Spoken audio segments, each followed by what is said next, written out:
Bonsoir, je déclare l'ouverture officielle de la 985e séance du Conseil de Matagami ouverte. Je souhaite la bienvenue aux membres du Conseil et aux citoyens qui nous suivent sur Internet. Au point 2, j'aurai besoin d'un proposeur secondaire pour l'ordre du jour avec le divers ouvert. Je propose. M. Martin Filion, secondé par Mme Amélie Sauvé. Au point 3, adoption du procès-verbal de la 983e séance. Les membres du Conseil en ont pris connaissance. Est-ce que je peux avoir un proposeur secondaire, s'il vous plaît? Je propose. Je seconde. M. Charette, Louis Gagnon, merci. Au point 4, adoption du procès-verbal de la 984e séance. Les membres du Conseil n'ont pris connaissance. J'ai besoin de proposeur secondaire, s'il vous plaît. Je propose. Mme Sonia Leblanc, secondée par? Je seconde. M. Martin Filion. Au point 5, compte payé à payer. Le compte payé, dépôt direct et prélèvement au montant de 364 434,90. Pour les comptes à payer, 124 466,72. Masse salariale au montant de 310 196,95. J'ai besoin d'un proposeur secondaire, s'il vous plaît. Je propose. M. Louis Gagnon, secondé par? Je seconde. Mme Amélie Sauvé. Au point 6, administration. Règlement 405-2026, établissement du Code d'éthique et de déontologie des élus de la Ville de Matagami. L'avis de motion va être donné par M. Martin Filion. Je, Martin Filion, conseiller, donne un avis de motion à l'effet qu'il sera adopté lors d'une séance subséquente le règlement numéro 405-2025, établissant le Code d'éthique et de déontologie des élus de la Ville de Matagami. Conformément à la loi sur l'éthique et la déontologie en matière municipale, le dit règlement énonce et prévoit les principales valeurs de la municipalité en matière d'éthique, lesquelles doivent guider les membres du conseil municipal, les règles des normes de comportement qui doivent guider la conduite d'un membre du conseil municipal, que ce soit à ce titre ou en tant que membre d'un comité de la municipalité ou d'un autre organisme où il siège à titre de membre du conseil municipal. Les règles visant à prévenir les conflits d'éthique et, s'il en survient, à aider à les résoudre efficacement et avec discernement. L'application des mesures de contrôle au manquement de déontologie. Le nouveau règlement remplacera le règlement numéro 379-2022 concernant le même sujet et que lors de l'adoption du dit règlement, il y ait dispense de lecture. Merci beaucoup. Au point 2, projet de règlement 405-2026, établissant le Code d'éthique et de déontologie des élus de la Ville de Matagami. C'est un dépôt. Au point 3, règlement numéro 406-2026, établissant le Code d'éthique et de déontologie des employés municipaux de la Ville de Matagami. L'avis de motion va être donné par M. Louis Gagnon.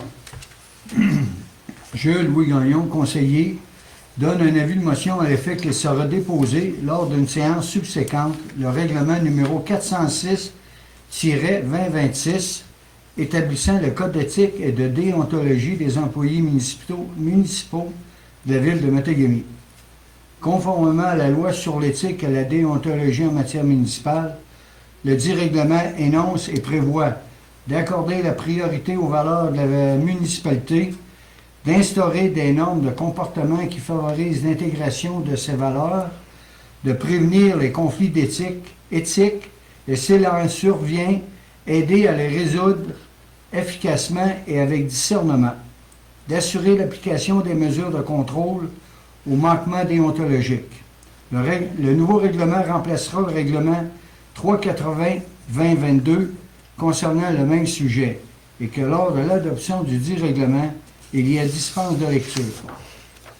Merci beaucoup. Au point 4, projet de règlement numéro 406-2026, établissant le Code d'éthique et de déontologie des employés municipaux de la Ville de Matagami. C'est un dépôt.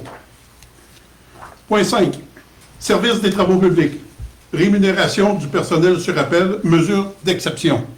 Considérant que le personnel sur appel du service des travaux publics paie des cotisations syndicales sans bénéficier d'avantages liés à ce statut. Le Conseil autorise une mesure d'exception pour ce personnel, selon les modalités présentées dans la note de service du directeur général, M. Daniel Clich, datée du 12 janvier 2026. Sur mesure sera rétroactive au 5 janvier 2026. J'aurais besoin de proposeurs et secondaires, s'il vous plaît. Je propose. Monsieur Martin Filion, secondé par Je seconde. Madame Amélie Sauvé. Au point 6, ministère des Ressources naturelles et des Forêts, agrandissement du lieu d'enfouissement en tranchée.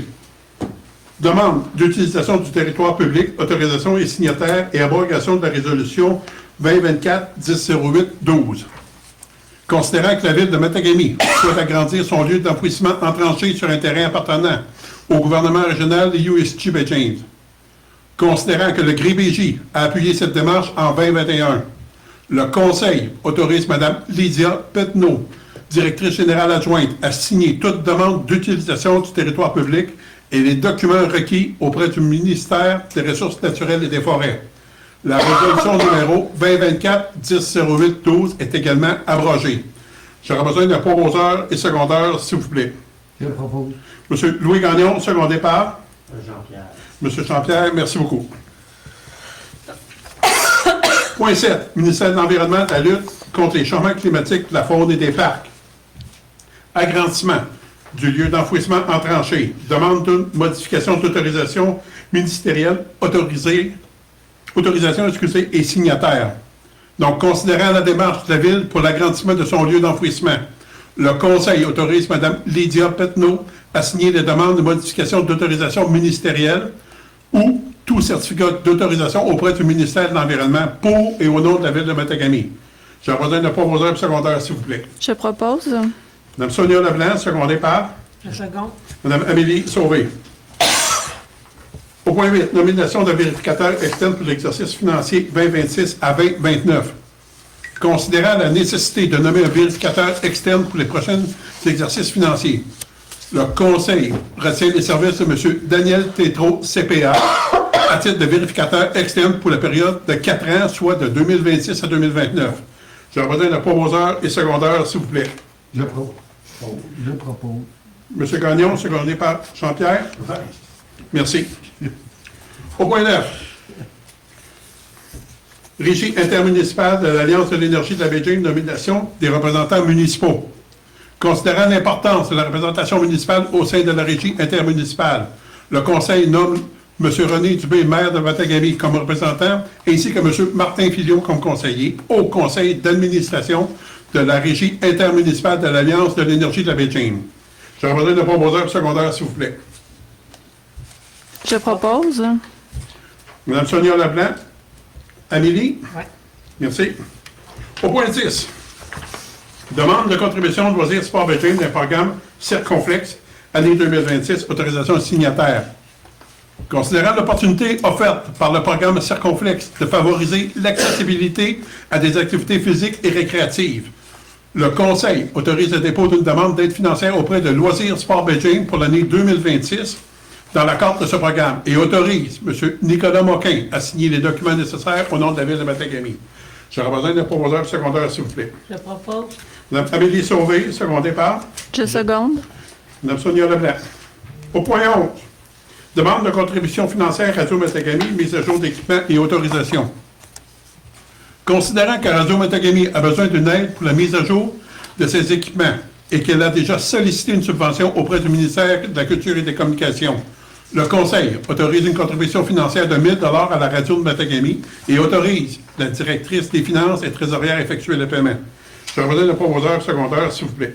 Je propose. M. Martin Filion, secondé par Le second. M. Louis Gagnon. Au point 12, contribution financière au Téléthon régional de la ressource des personnes handicapées à Abitibi-Témiscamingue, Nord-du-Québec, 29e édition. Considérant que la tenue de la 29e édition du Téléthon régional de la ressource pour personnes handicapées le 25 janvier prochain, le Conseil autorise l'inversement d'une contribution financière de 500 $ à la ressource pour les personnes handicapées à Abitibi-Témiscamingue, Nord-du-Québec et autorise la directrice des finances et trésorerie à effectuer le paiement. J'aurais besoin d'un proposeur secondaire, s'il vous plaît. Je propose. M. Martin Filion, secondé par M. Jean-Pierre. Merci beaucoup. Au point 13, Comité de sécurité publique, établissement des priorités locales. Considérant que la Ville de Matagami doit signifier à la Sûreté du Québec les priorités qu'elle souhaite établir sur son territoire concernant la sécurité publique, et ça pour la période du 1er avril 2026 au 31 mars 2027. En conséquence, il est proposé d'établir à la Ville de Matagami les priorités locales pour la période, soit réaliser des opérations de visibilité auprès des jeunes, soit une présence lors des activités scolaires au primaire et au secondaire. Deuxièmement, de réaliser une opération de visibilité auprès des aînés, soit une présence lors des activités organisées par les aînés. Et finalement, réaliser des opérations de visibilité dans les lieux municipaux tels que l'aréna, dans les parcs, centre civique, l'hôtel de ville et au centre place du commerce pour une surveillance des lieux municipaux. J'aurais besoin d'un proposeur secondaire, s'il vous plaît. Je propose. M. Gagnon, secondé par Je seconde. M. Martin Filion. Au point 7, au niveau de correspondance générale, gouvernement provincial, ministère des Affaires municipales, lettre du 16 décembre, approbation sur l'entente relative à la constitution d'une régie intermunicipale de l'Alliance de l'énergie. Au point 2, les finissantes et finissants 2026 de l'École de l'État, une lettre du 19 décembre 2025, remerciement quant à une contribution à la Ville de Matagami lors de l'activité vin et fromage. Au point 8, les faits saillants de nos chefs de service. Au point 1, de notre directeur de développement économique, M. Clich, j'invite Mme Sonia Leblanc à nous faire les comptes rendus, s'il vous plaît. Oui, donc au niveau des dossiers traités en décembre, il a été question de la cour de transbordement pour les travaux de construction 2025, soit le suivi de chantier, gestion contractuelle et permis environnementaux. Il y a eu la préparation du dossier d'organisation spatiale, le renouvellement d'entente de location pour la cour de transbordement et le suivi du projet de construction du microtel. Merci. Au point 2, services techniques, j'invite M. Gagnon à nous faire les faits saillants, s'il vous plaît. Dans le rapport du mois de décembre, il y a eu 4 démolitions pour un total de valeur déclarée de 67 000 $. Au niveau de l'hygiène du milieu, il y a eu de l'eau traitée pour 16 049 m3, moyenne quotidienne 518 m3, eau distribuée 14 798 m3, puis moyenne quotidienne 477 m3. Usine d'épuration, eau épurée, 23 888 m3. Puis il y a eu des travaux à la rue du Mort. Merci beaucoup. Au point 3, rapport de notre directeur en incendie, M. Claude Roy. M. Martin Filion nous fait les faits saillants, s'il vous plaît. Oui, au chapitre des événements, deux accidents ont eu lieu sur la route Billy Diamond qui ont nécessité aucune intervention. Une fausse alarme sur le boulevard Matagami. Un incendie de bâtiment au 38 rue Lauzeau. Concernant les pratiques, il y a eu 2 pratiques régulières, une le 8 et une le 15 décembre. Et pour les rencontres et formations, une formation pompier 1, cours 16 pour 6 pompiers. Merci beaucoup. Donc, j'aurais besoin d'un proposeur secondaire pour l'acceptation des faits saillants de nos chefs de service, s'il vous plaît. Il nous manque les loisirs, loisirs. monsieur le maire. Oh, excusez, loisirs. Excusez, à part de notre directeur des loisirs, M. Nicolas Moquin, j'invite Mme Sauvain nous faire les faits saillants, s'il vous plaît. Donc, les faits saillants, le 12 décembre, il y a eu 100 personnes à la disco patin de Noël à l'Arena avec les marchés de tradition pour le centre Unissons la famille. Le 13 décembre, il y a eu deux parties de hockey là, de M18 à l'Arena. Le 14 décembre, il y a eu l'heure du compte et la visite du Père Noël à la salle multidisciplinaire, où il y a eu 50 personnes. Ensuite, le 5 janvier, il y a eu les journées d'activités sportives, où il y a eu 19 inscriptions. Le 5 janvier, il y a eu le début de la période d'inscription pour la session d'hiver. Le 17 janvier, il y a eu le nage au thon pour la prévention du suicide. Il y a 1 829 $ qui ont été ramassés. Le 17 janvier, il y a eu 4 matchs de hockey à l'Arena M9B et M9C. Le 18 janvier, il y a eu le spectacle de Sarah Dufour à la salle multidisciplinaire. Au niveau de l'utilisation des plateaux, c'est intéressant. Il y a eu 185 personnes qui sont allées à la piscine, 259 à l'Arena, puis 238 à la bibliothèque. Pour ce qui s'en vient, dans le fond, pour les prochaines semaines, le 31 janvier, le cinéma Ellie et l'équipe des monstres qui sera à l'affiche. Le 6 février, il y a le spectacle jeunesse de BAM Percussion. Le 7 février, il y a 2 matchs de hockey à l'Arena de M11B. Le 8 février, il y a l'heure du compte à la bibliothèque et aussi la présentation du Super Bowl à l'Arena. Merci beaucoup. Donc, ça, j'aurais besoin d'un proposeur secondaire pour les faits saillants de nos chefs de service, s'il vous plaît. Je propose. M. Jean-Pierre, secondé par Je seconde. M. Martin Filion. Au point 9, dans le divers, service des loisirs, poste assistant, surveillant, sauveteur, embauche. Considérant que M. Nicolas Moquin, directeur du service des loisirs, a déposé une recommandation à l'effet d'embaucher du personnel temporaire ou à temps partiel, en conséquence, il est proposé d'embaucher Mme Jumira Martel, au poste d'assistante surveillante sauveteur à compter du 15 janvier 2026. Les conditions salariales et conformes aux politiques en vigueur à la ville de Matagami. Je serai un proposeur secondaire, s'il vous plaît. Je propose. Mme Amélie Sauvé, secondée par Je seconde. Mme Sonia Leblanc. Au point 2, fourniture de services professionnels, remplacement de panneaux de contrôle à la station de pompage Matagami, autorisation de contrat signataire.